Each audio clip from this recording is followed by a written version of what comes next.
Hello, my monstrosities. Hello once again. Today I bring to you a video from a not so distant past for you, I think. I'm recording this ahead of WCW and probably releasing this after WCW as I don't want to give away tactics for Sam Pope's list or anybody else's list for that matter because that just doesn't seem fair. Um, a surprising amount of you all see these videos, so I don't want to be the reason that somebody knows how something can work.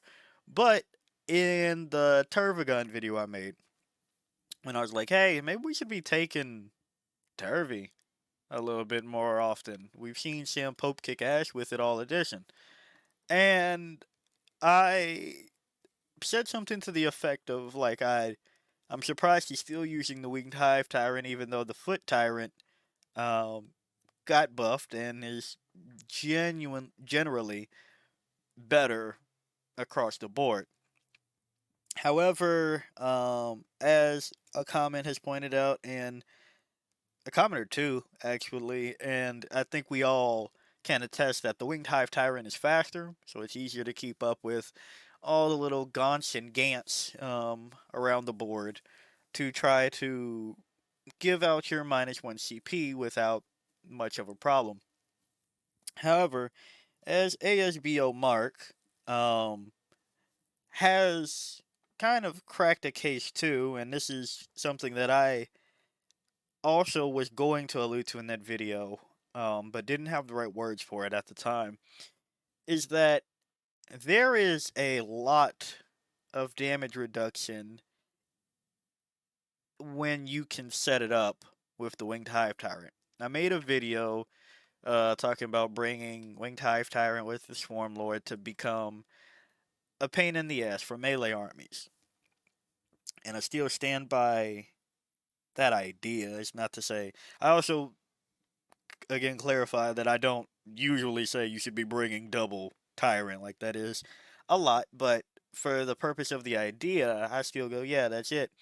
But then you have the Winged Hive Tyrant. And if you think about the way we look at wounds, damage, or even something like how Sam here says, feel no brain, right? That's a big hint, okay? If you can subtract the amount of attacks going into a target, you can subtract the damage. You don't need to worry about it's much easier to handle 5 strength 9 AP2 damage 3 attacks than it is to handle 6, right? That means that there's, you know, every fail, every miss is a little bit more strenuous. Every pass of a save is a little bit more um fortunable, right? Compared to reducing, let's say, the damage or the AP. If I go into, well, 6 attacks at 3 damage, that means that there's a max of 18 damage that can happen to me. If I take that down to 5, that's a max of 15 damage that can happen to me. If I take this down to 2, this is now a max of 12 damage that can happen to me. And if I were to take this down to 5, that's a max of 10, right? So with all those numbers confounded, you go, well, into a single target, you would probably still want minus damage, right? Because as you said, uh, if you have 6 attacks and go to 2, that is less than 5 attacks at damage 3. That's true. Now let's consider what Sam is doing here. He's bringing a fuck ton of targets, okay? And that means that the way that this game works, if you have less attacks, you have less opportunities to get these gaunts off the board. If you had 20 attacks, you going down to 19 means that you will always leave a Gant on the board. And that means that it can be regenerated. And on top of that, if we're playing, oh, I don't know, a little thing called Invasion Fleet, where you're getting the feel no brain of a 5-up, that means that I'm probably surviving. And if I really wanted to, fighting on death with that. So that's where you come into the, well, let's think about what damage is being reduced and how it's being reduced. Now, if you can compound this with something like the Maliceptor -1 to hit around, or you can -1 damage out of Synaptic Control and Synaptic Nexus, then you have -1 damage and -1 attacks. Yeah, you are surviving a lot of things, and throw in -1 AP for the fuck of it out of Synaptic Nexus as well. So you become pretty insufferable. And that's why it's like, okay, wait.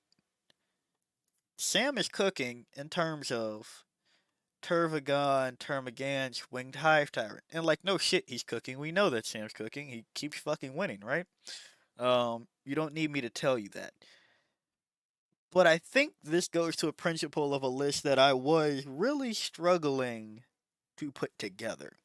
And now it's pretty much probably dead. Uh, it was looking towards Unending Swarm for obvious reasons, but I think it's like Turbo dead because of the surge issue in which they're like each unit can only surge once per phase. Um, Fair enough. Now, I was going in this route with a bunch of Hormagaunts because the quicker you can tie something up in melee means the quicker that it has to worry about having melee attacks.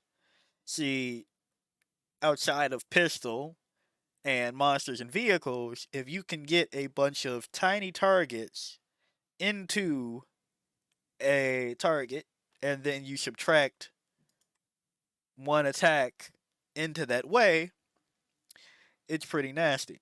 Now, I would like to address another option that I don't know if I put this out, if I'm putting this out before or after the other video, but real quick, Vanguard Onslaught. Let's talk about our friends, plural, the Von Ryan Sleepers. This gives you multiple targets, T5, 4-up save, 6-up invuln, 3 wounds, fights first, infiltrator, stealth. And in Vanguard Onslaught, advance and charge. Okay? You can get a fights first unit, a first fighting unit, advanced and charged up the board. And you go, but you've told me you don't even really like it on units like that because of Brood Lord, Gene Stealers, Wing Tyranid Prime, and the Tyranid Warriors. All true. Because what happens? They have a T8, T6 inch move. T8, goodness, I'm flubbing words right now. An 8-inch or a 6-inch move to get up into somebody's face. And they're not going to survive even if you try to lone op them because that is 18 inches that they have to try to make up that distance with those movement values. Von Ryan's Leapers are infiltrating and have T10. So, and they fight first.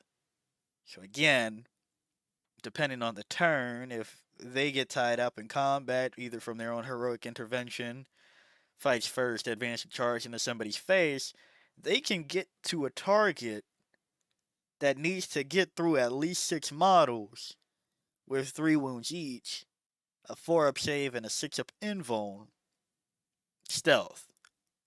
So -1 to hit, that we've talked about, but, it doesn't apply into the fight phase. And fights first to usually take down at least a model or two before they start getting punched, right? And if you're down models, you're down attacks, and if you're down more attacks, you're down damage. So that's just a little combo we probably want to start looking towards, especially when we can have things like the Winged Hive Tyrant and Von Ryan's Leapers actually utilize becoming lone up because they have the movement values to make up that distance that's needed.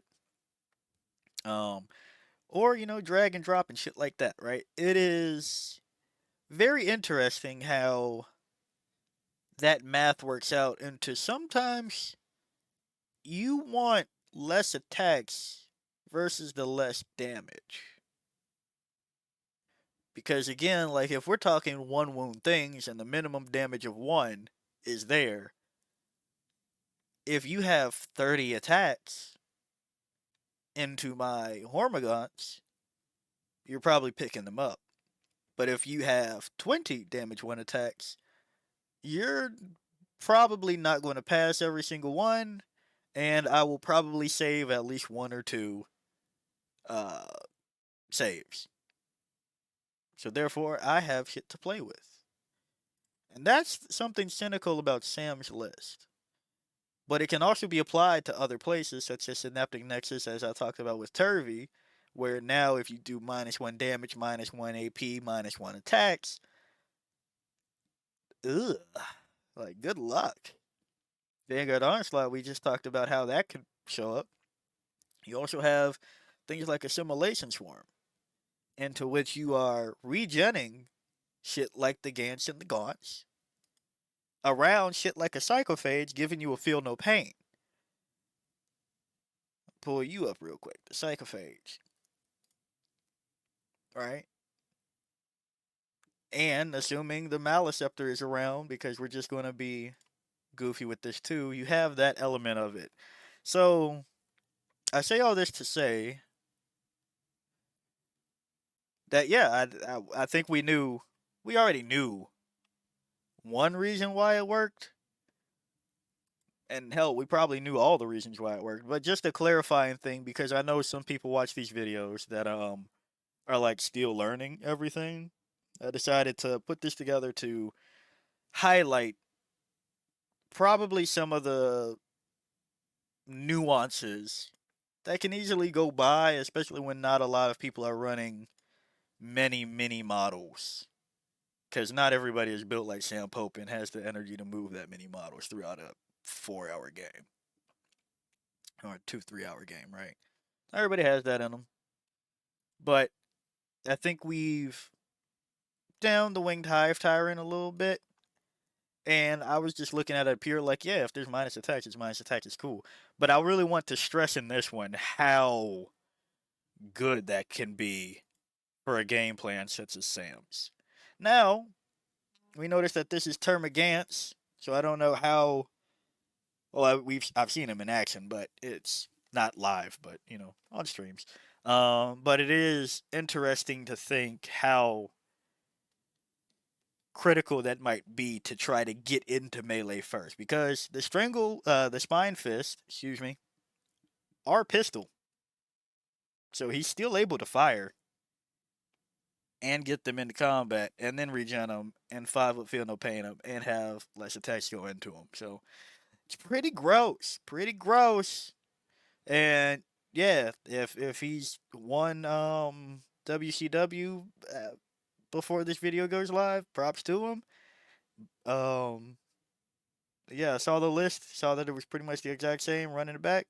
So I felt that it would be not cool to break down the strat of it. After that, I think it's free game, right? Like you've been doing this for at least 5 months, and people are still getting their ass beat by it. So like at that point, I think you can say one of the things to be careful. But yeah, if you like the video, like it, got a comment for me, comment, and until next time, peace out, my monstrosities.